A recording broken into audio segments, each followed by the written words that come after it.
It's 6:02. Why don't we go ahead and start? Why don't we open with prayer? Gracious and loving God, we thank you for all the blessings of this day.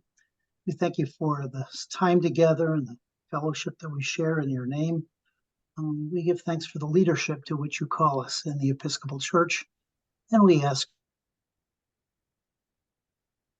your wisdom and your grace as we consider the matters before us this evening, and particularly consider the matters of justice in our diocese and in our world that are so important and so much a part of our gospel mission.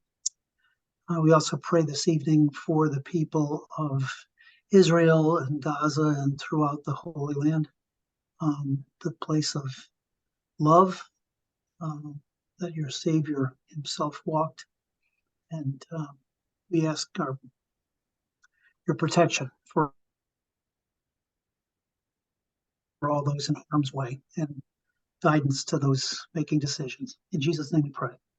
Amen. Amen. By the way, if you haven't seen it, Archbishop Naum from the Diocese of Jerusalem has a wonderful message out today. I think it's online. If you get a chance to read it, it's worthwhile. My name is Don Hamer. I am retired rector of Trinity Hartford, and presently serving as an interim at Grace Windsor. My wife and I actually belong at St. James Glastonbury. So, Rowena's on. I just saw Rowena. Hello, Rowena. And I am co-convener of the reparations task force that was set up in Resolution 7 in 2020. I see Rowena Kemp has joined us. We see her picture, and she's muted. By the way, you all can go ahead and unmute yourselves. It's a small group. And Rowena is a member of the reparations task force. She is also co-convener of the Title IV task force, looking at prejudice and misogyny in the Title IV disciplinary processes as they affect clergy. So she is on and wearing those two hats as well. We've presented 3 resolutions, and as they've been assigned at convention, they're numbers 5, 6, and 7. Have you all had a chance to read the resolutions? Yes. Oh, okay. All right. I was thinking as we were setting up these sessions, I realized I seldom look at those kinds of things until 2 or 3 days before convention. So I'm wondering if that's why we've had rather light attendance on these. Anyway, Resolution 5 is to appropriate the sum of $20,000 for an historical analysis of the Episcopal Church in Connecticut endowments and to support congregations desiring to join in the work of racial reparations. The task force was set up with Resolution 7 in 2020.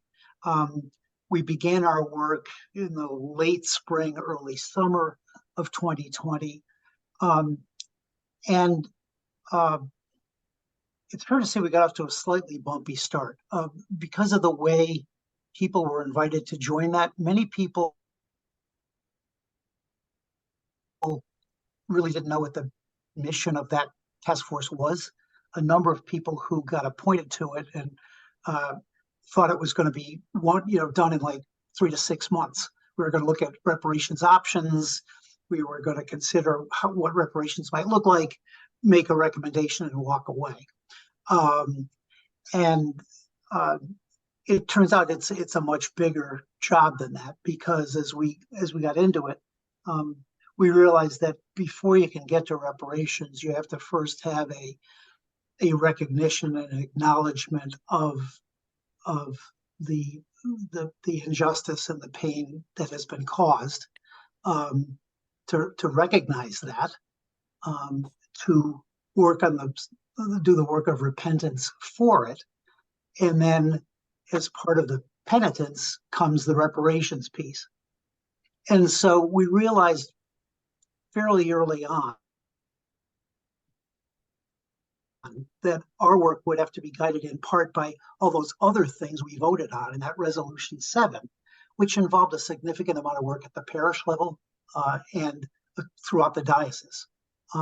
And we always had this kind of pull and push about how much do we push reparations and how much do we encourage the groundwork that's necessary to have a consensus, not only among convention's been ahead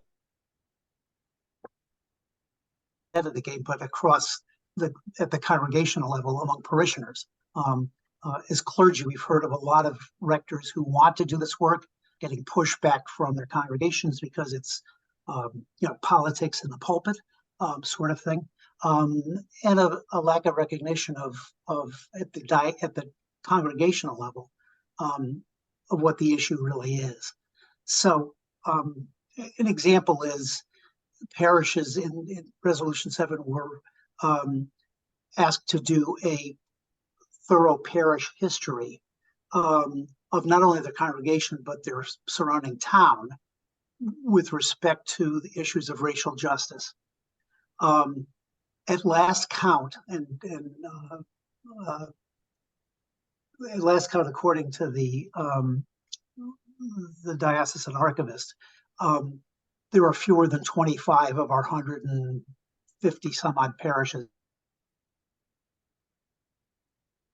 that are doing that work. And that's kind of symptomatic of the issue of how do we get this message out at the congregational level.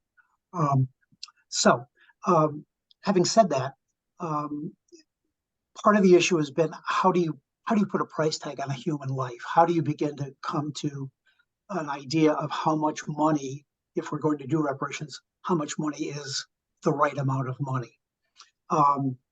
And there's two factors of that. One is you can't put a price on a human life. And so there's a certain element to this that is just intangible. One thing we can put a price tag on, however, is the funds that we know came into either the diocese or our respective congregations from either people who actually engaged in the slave trade. And we know that happened in at least 3 congregations in the state. I'm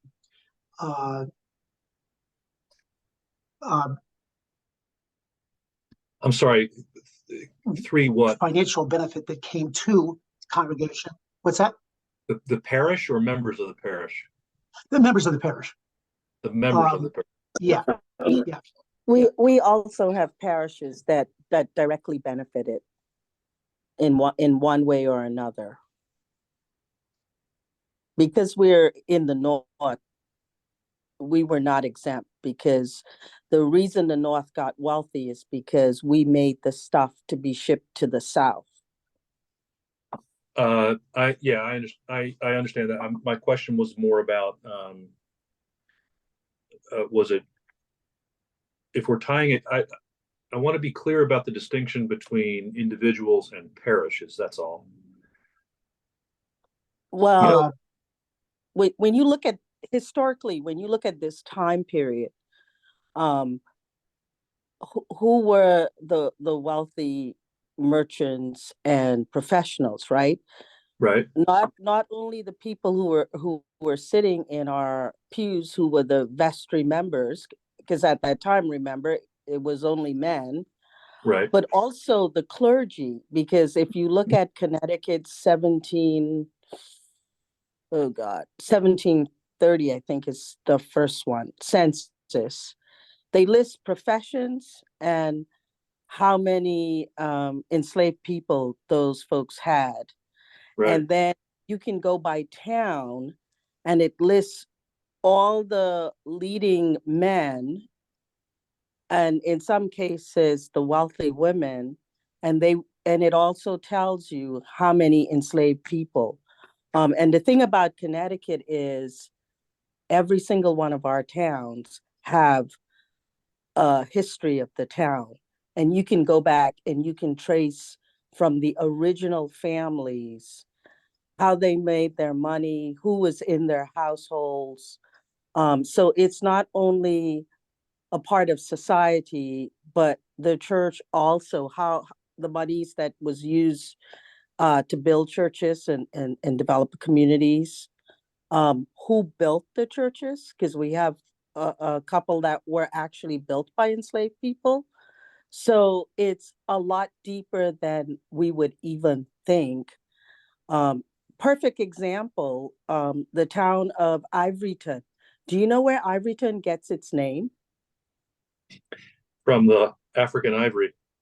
Yeah, and at one time there was more ivory coming into Ivoryton than there was in anywhere else in this part of the world, right? And so we know that didn't just all of a sudden drop from, the continent to North America. Okay. But it wasn't the parish of the Episcopal Church in Ivoryton that I just want to make sure I understand so I can explain to my congregation why parishes are being held accountable for this instead of the individuals who engaged in it, or in addition to. Yeah, I think it's both, I think right? it's both and. It's both and, because Okay. parishes and if your church is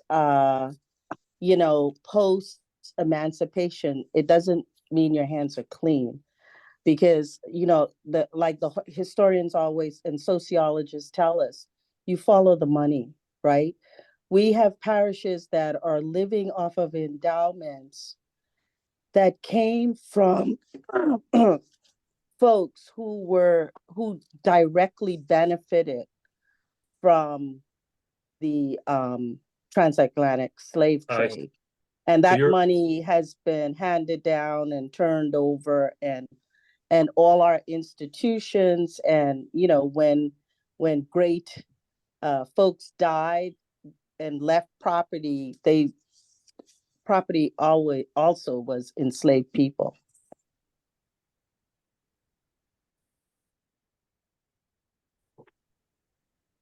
So the argument is that the money in the endowments of the church were created or made possible, at least in part, by The profits, individuals in the church who profited from the slave trade. right, as Right. well as the church. And that's the purpose of this resolution 5, Tom, is to be able to go back and investigate that in a kind of a forensic audit type of thing, going back to who contributed what, when, and what was their bag. Were they slave traders? Were they merchants who owned enslaved people or used enslaved people in their business? That's the purpose of this resolution, is to try to investigate that and come up with, to the extent it's possible, to some hard numbers. And then once you find those hard numbers, then you extrapolate through inflation and so forth down to today.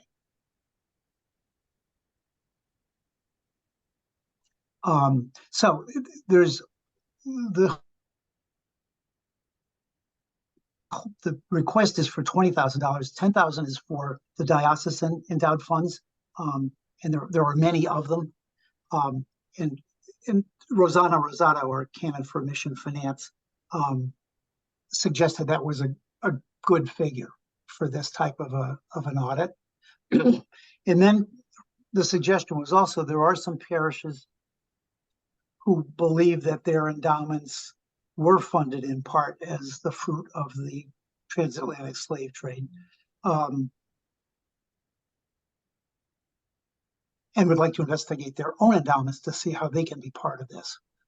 And so that $10,000, those will obviously be on a much smaller scale because they're less complex. And so the other $10,000 was to allocate to parishes who might want to engage in this work.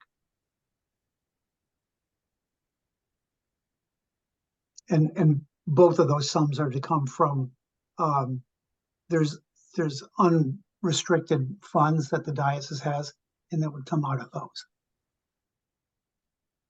And are those, Any, yeah, so my next question is, if this is resolution 5 5. and we pass the budget in resolution 1, how does that work? This actually, and this is a bit above my pay grade. But apparently there are unrestricted funds that convention does not govern, Wow, okay, and that's No, but where this money is yeah, going to come it's from. by, it's because Mission Council does the business of the church, right? In between convention, and right, so Oh, that's right. there Okay. are funds that are in the budget that allow for contingencies that may come up, gotcha, because um we can't we can't we can't have a budget where everything's accounted for, because we don't know what's going to happen, right? If we have a bishop get sick and that bishop is on sick leave, we know that our diocese needs more than one bishop. So if we were going to pull someone out of retirement, or someone who we would have to pay that person. And so there are funds that our mission council can request from the missionary society to continue the work in between convention, right? okay, so it would come from contingency So funds, yeah. okay.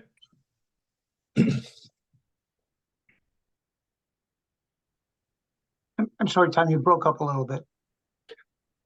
So I understand that this would come from the contingency funds that Mission Council can spend by approval of the convention. Right.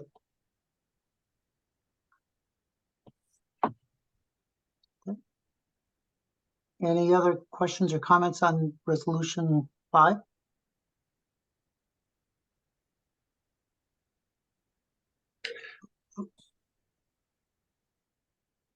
Is this being done anywhere else?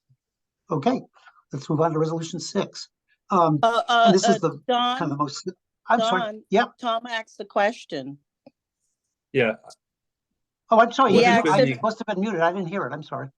yeah, my question was, has this sort of work been done elsewhere before, ever? Yes. Okay, good, Diocese of Massachusetts, Diocese of Maryland, Diocese of Virginia, Diocese of New York. New York, yeah. great, Where else? Yeah, at Good. least those are the top of, and those are the ones we've looked at as models, because where they did good work, and then where there was work that had gaps, and they have to figure out how to untangle, and how we cannot make those same mistakes because we learn from them. gotcha, that's good. And that'll probably have more to do with some of the next resolutions, right, Don? Yeah. Yeah. That it could have been in the resolution, but I'm not sure. I don't remember all the details, but do you know like an expected timeline of like how long an audit might take of the diocese? I think there's also funds for parishes if they're interested in doing their own, but for just thinking about learning about the results of a diocesan audit like this, do you know as an estimate of like how long something like that might take? We haven't hired the person yet, Madison, so I can't really. I would No, assume no accountant has said to us it will take. Yeah, at least a year. Because if you think of the age of some of the funds we're holding, right? Because our diocese is the oldest one. Well,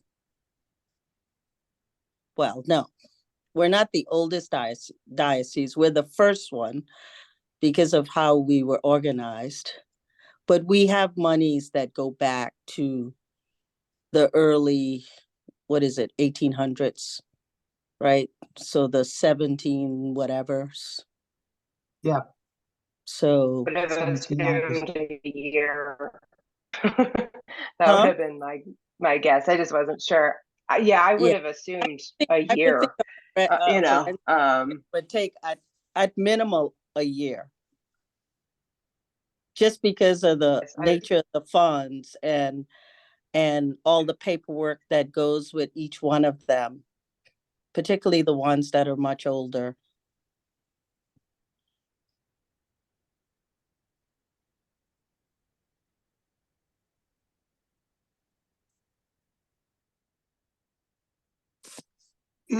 Rowena, is everybody hearing Rowena? Because I'm not.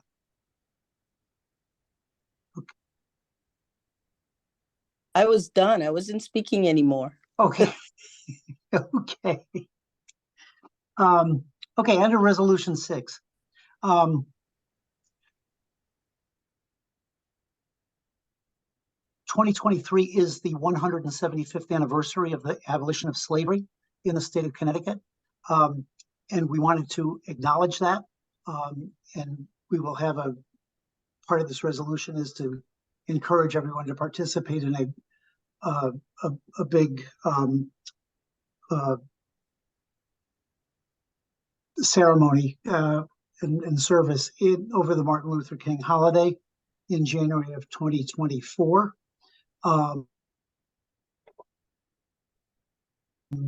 To mark that, but we also thought it was a fitting time to actually establish our reparations fund. And so again, we've been working with colleagues in Maryland, Massachusetts, New York, other places, and within the province of New England. And we largely took a formula that the Diocese of Massachusetts has adopted.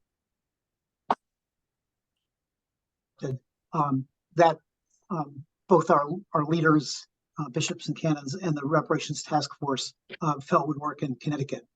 And so, we already acknowledged in 2020 our complicity in the institution of chattel slavery and ongoing anti-Black bias and historic racism. And so this is our way of beginning the reparations process. And so it sets up an initial fund, again, out of unrestricted diocesan endowment. And it actually turns out to be close to a tithe of that. Mind you, there's much more endowment that is restricted. This doesn't touch that. This is the unrestricted endowment that ECCT has. An initial fund of $2.5 million. And there's a funding mechanism for future years that involves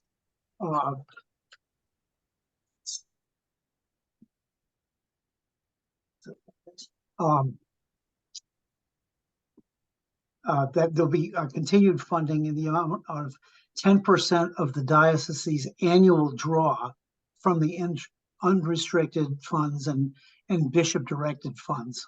Again, these are all unrestricted. So if the diocese draws down $100, $10 would go into the reparations fund. And then there's a continuing funding also.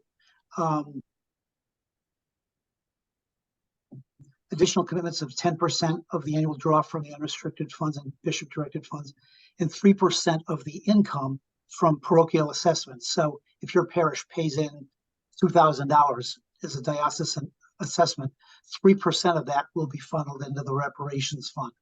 And the goal is to build up the reparations fund to a total of 12 million, and then those contributions would be anticipated to cease.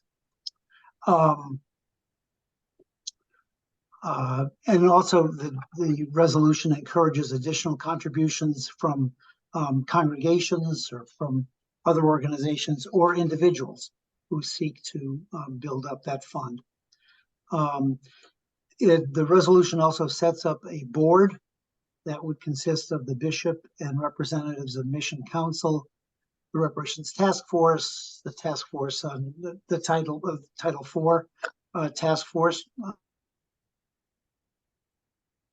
and the Racial Healing, Justice, and Reconciliation Ministry Network, as well as representatives of the Donations and Bequests Committee, and that's the group that actually manages our endowments. So they would be an important part of that. And the goal is that that board will set up and hold a series of meetings over the next 18 months to educate and seek input from the ECT, congregations, clergy, laity, regarding the amount of reparations that it should grow to, how those monies would be expended, and what criteria would be used for expending them. And then finally, the last resolve is to encourage all the congregations and folks of the ECCT to actively participate in that the observance over Martin Luther King Day in 2024. That's to be held at the cathedral. And that is the thrust of that resolution. Questions or comments on that?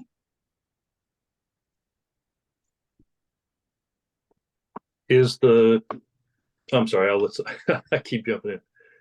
Anybody else have questions? No, that's why we're here, Tom, for conversation. So thank you. Is the 12 million figure one that is also drawn from the experience of other dioceses as being a sufficiently robust fund? Why 12 million? Because it seemed, well, if you think of the return on 12 million at say 4%, that gives you a pretty robust fund every year, just drawing on returns. So that was part of the equation. Part of it was pulled out of the air, frankly. Okay. But part of it is, at what point can it be self-sufficient, or is returning enough money that you can do some real work and not just symbolic things? Question came up in this, we had a session on yesterday at noon, and the question came up, what types of things might come up? I'll suggest two that have come up. There are two Episcopal HBCUs in the United States, and offering scholarships,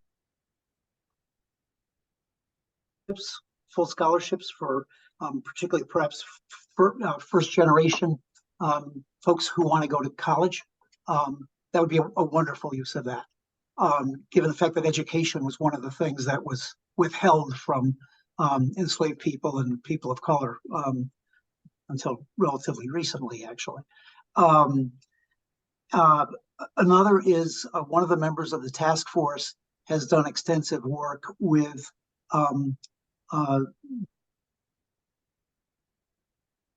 the Black business community. And another one of our former region missionaries actually left to be an executive with an organization that assists startup Black enterprises. So the ability to provide startup funding or expansion funding for a Black business owner, that's another type of thing that might happen. But it really, that's an open, open story to be written, what other possibilities might arise. But those are two that have been discussed.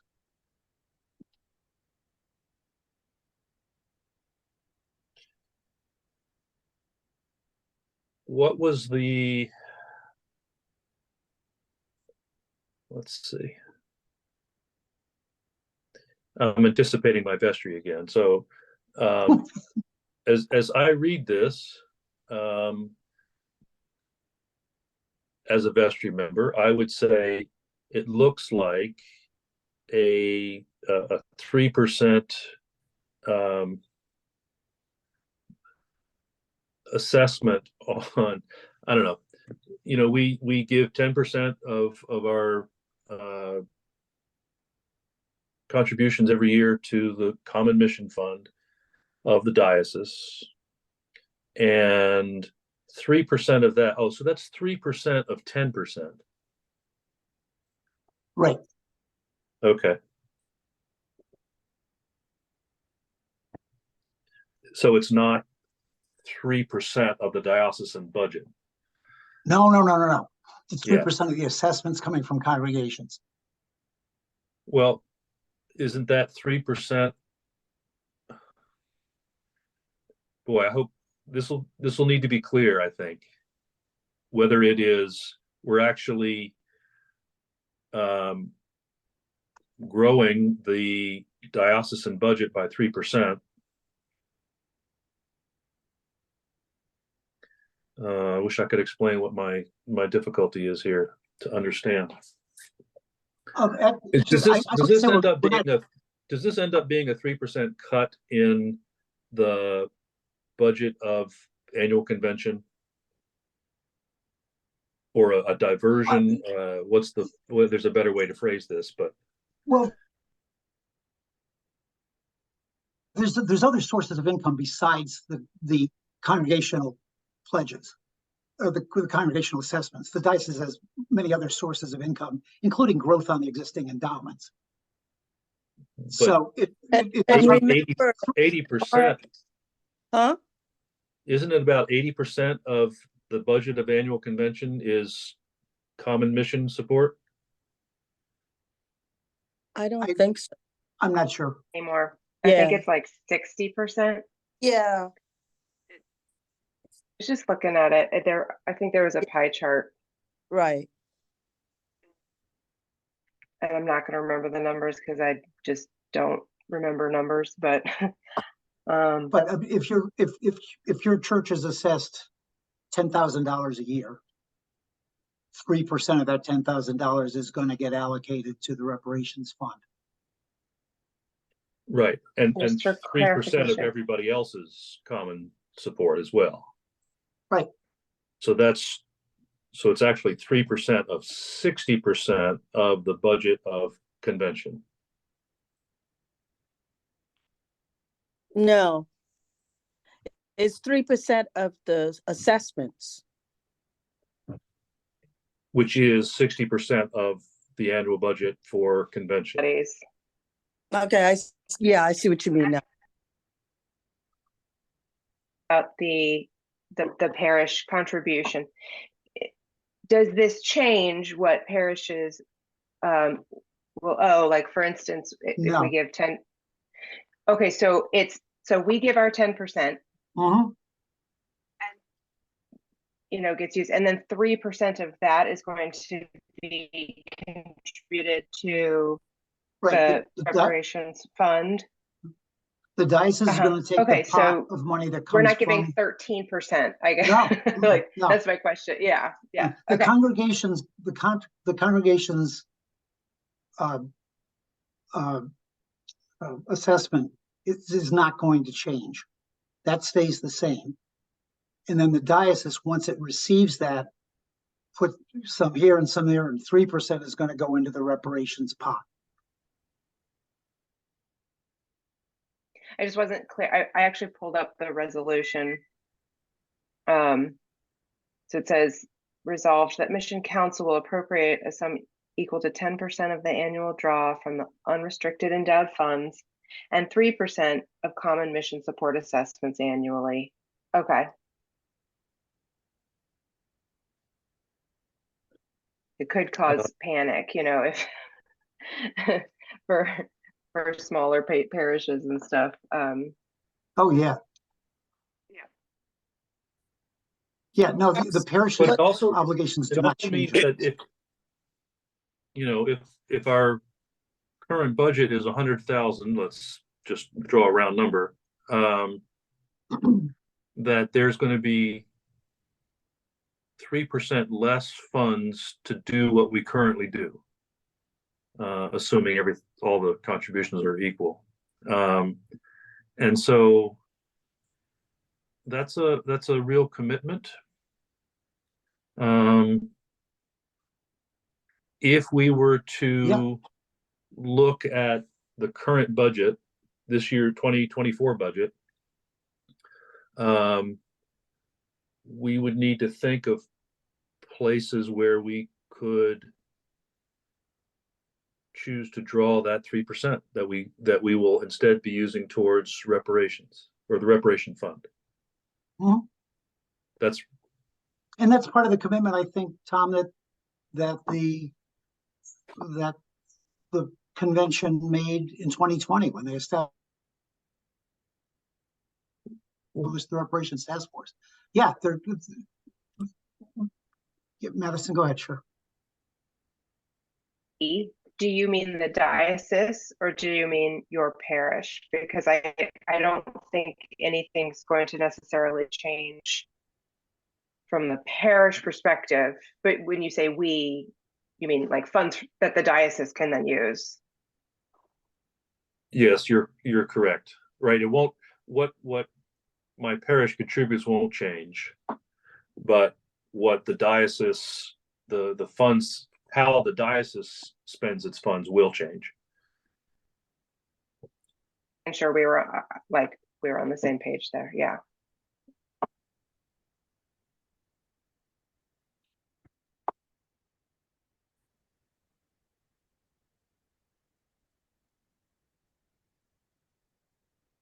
Any other comments on that?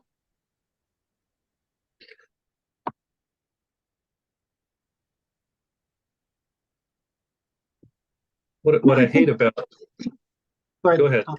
No, go ahead. I thought Rita was going to say something. Oh, you're on mute, Rita.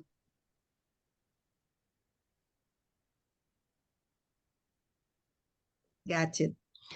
I'm trying to understand all of this. The parishes that are struggling, just speaking from the parish that's struggling, if we have to pay 10%, but 3% can be taken away to put into another account, why are we paying 10%? Why wouldn't just pay 7%? Does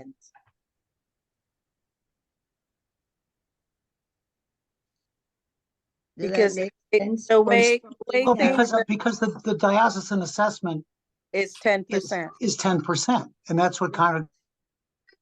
Right. If congregations are you pay expected to less put than toward 10%, commission. I think and if you pay less than 10%, your parish is gonna not be in good standing. And all sorts of interesting things happen then. and No, I think, go ahead, Rita, I'm sorry.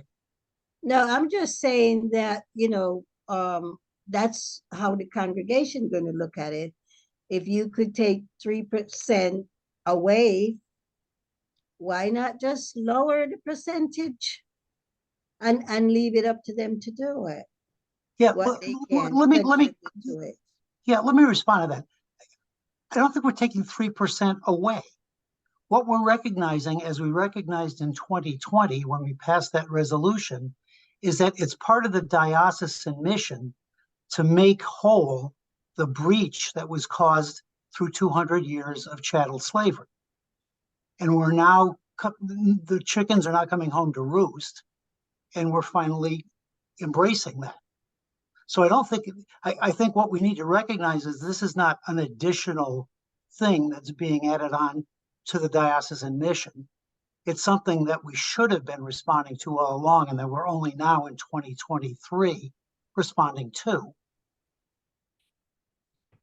So, And what we're recognizing is that as part of our repairing the breach of those 200 plus years, that part of our gospel responsibility now is to make that better. And the way of doing that is to set aside 3% of the annual parish assessments to this work. So I don't think this is something being added on. It's something that we're now recognizing should have always been a part of our diocesan mission, and we're now facing up to that and dealing with it. And then the 12 million goal, how long is that going to take to reach that 12 million goal? Takes as long as it takes. And when we get there, then those assessments will stop, because at that point it would be self-funding. It would be generating enough income through investment that it no longer needs to be fueled by those assessments. So we really, that depends, inflation, market return, there's all kinds of factors that will impact that.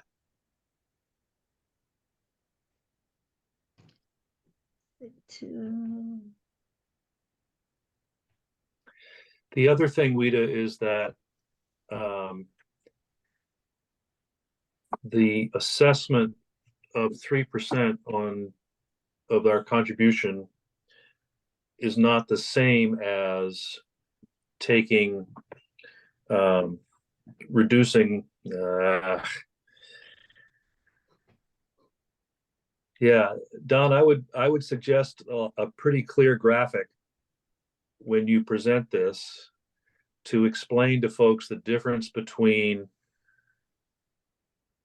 10% of common support versus 7% of common support versus 3% of 10%.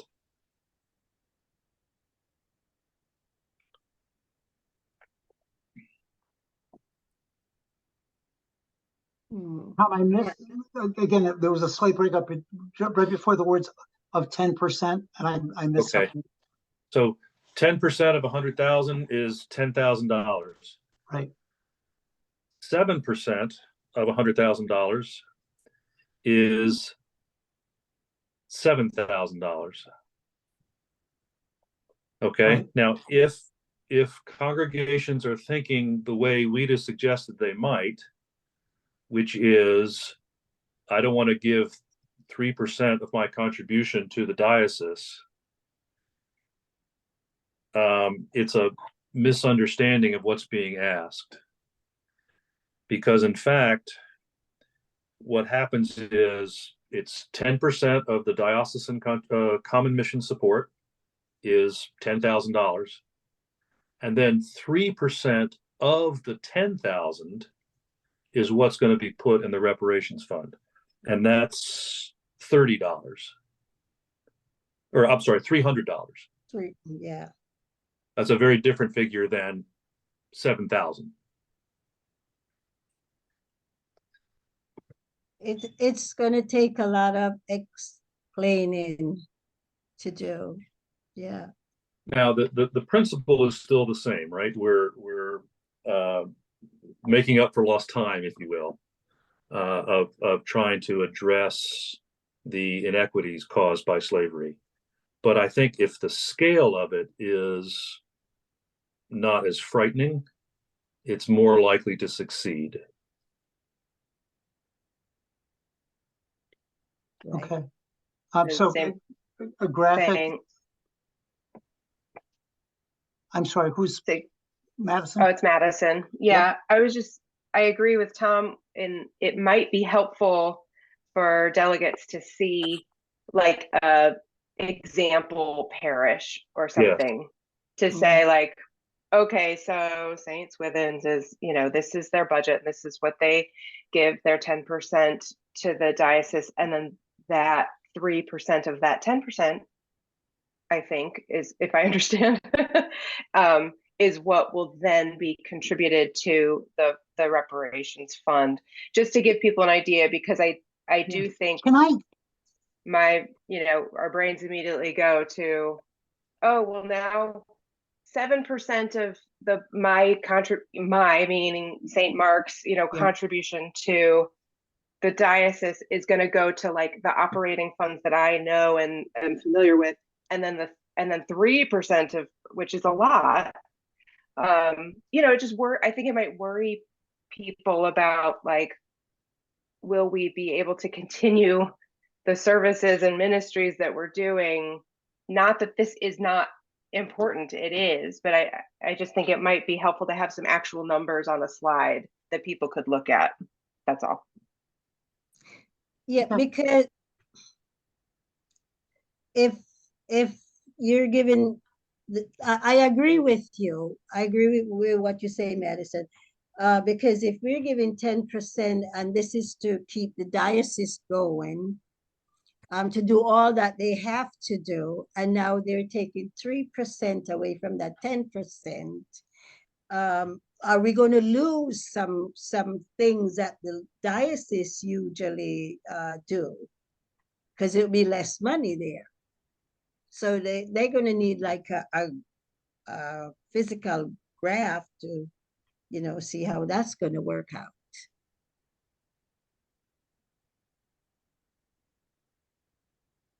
That's helpful. Is that, really, I think I personally, this is not maybe how everybody feels, but personally, I would think I would feel proud of the fact that St. Mark's could be a contributor to that fund in the way that without, creating an extra expense for, you know what I mean? So like it's built into our common mission support. So there's a positive there, I think. So I think it's great. I mean, I would feel proud to say, St. Mark's puts $500 into that fund every year because of because of our normal common mission support. It is common mission support. So it's just a way of it's the diocese making the decision how to use those funds, really. Yeah. Right. So, or that's the resolution to say, now you need to approve, like, can we use our funds in this way? So it's a positive thing. I think it allows everybody to buy into this idea and say, yes, we're doing something. So that's great. Madison, and it's coming to my mind as you're speaking, the term economies of scale, right? That by every parish,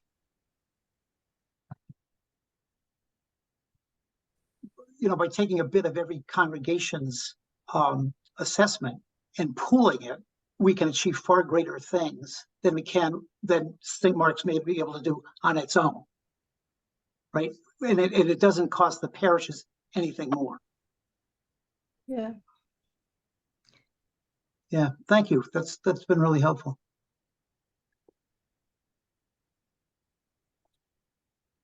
Any other comments on this?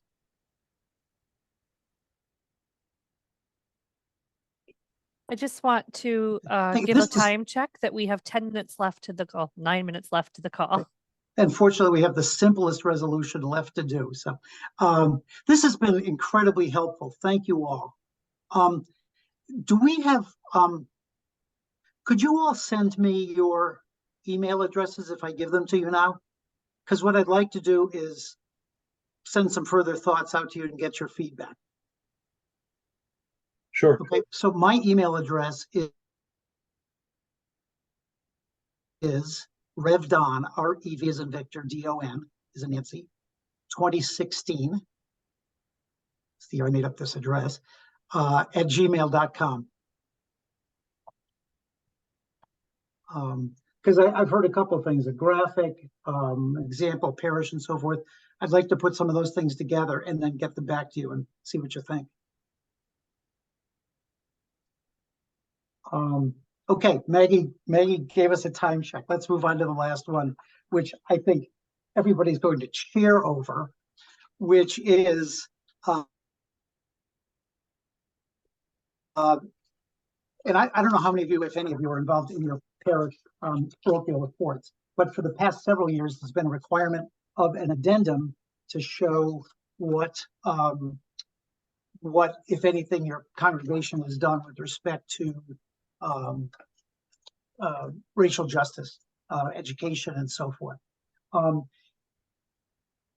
The Episcopal Church now requires in its own parochial report a much more extensive report on what you are doing with regard to racial justice issues, and making the ECCT one, which I've never been particularly impressed with, it's surplusage. We don't need it. And so it came up with a meeting with the bishops and canons that we should just get rid of that requirement, which was actually started with that 2020 resolution, to make that a requirement to be in good standing, to remove that and just to eliminate that ECCT form, because it's a much more substantive form is now included in the tech parochial report. And that's the only purpose of that. There was some discussion with the Title IV task force, which uses that data pretty extensively in looking at the work they're doing. But actually the information we get from tech is far more extensive than the ECCT addendum ever was. So the purpose of Resolution 7 is just to, and we need to do it because convention created that requirement. We need to undo that requirement because now all parishes have to effectively do it when they do their tech report. Any comment on that?